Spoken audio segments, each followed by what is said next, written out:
Scott has had learn a lot pretty quickly about his new team. Yeah, that's right, Kevin. And after the demise of Michael Waltrip Racing last year, it didn't take long for Land O'Lakes native Billy Scott to land on his feet. Within months, he had found a new home with Stuart Haas Racing as the new crew chief, like you said, of the number 10 team of Danica Patrick. Now, the two didn't have much time to develop their relationship. He joined the team back in November, so it wasn't until Speed Weeks here at Daytona that they really got to test out their new relationship.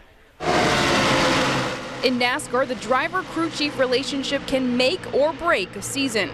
That's why Danica Patrick is on her third crew chief in a little more than a season. Enter Billy Scott. Patrick's new right-hand man grew up 3 hours from Daytona International Speedway.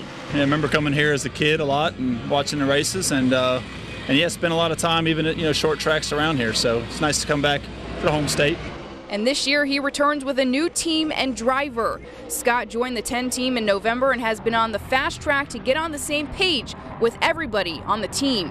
Well, certainly been a busy off season, a lot to get caught up on, but it's been great. All of our teammates have been a big help, trying to get us up to speed, and everybody at the shop, making sure that I know what information I need to be giving them, and been moving right along. As far as any movement on the track, there hasn't been any. Teams can't test during the off season, so Daytona was the first time Scott and Patrick could get a real feel for each other. We've just tried to spend time together, and that's it's evolving every week, every time we get on the racetrack, and every practice session we'll keep building on it. But it's been great so far. The two did a lot of team building in the off season. They even got away from talking racing, trying their hands at curling. Oh, that was a lot of fun. It was kind of a company-wide deal that I did for a lot of the marketing partners, and yeah, we were didn't really know what to think going into that. A lot of jokes about it, but once we got out there and got to see what it was about, it was actually pretty enjoyable, and we were competitive as always. A lot different than racing. For sure.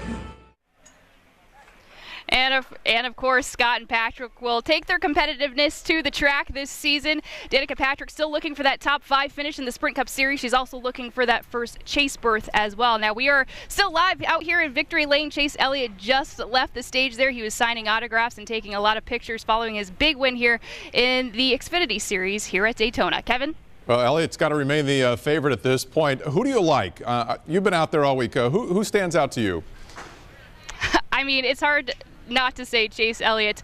He's been a guy, like I said, I've covered him since Atlanta, since I was in Atlanta, and he's had a lot of trouble with these restrictor plate races, and obviously winning today, he's come a long way since that. So he's on the pole, he's a rookie, he's got a lot of momentum going into tomorrow, so I'd have to say Chase Elliott, Kevin.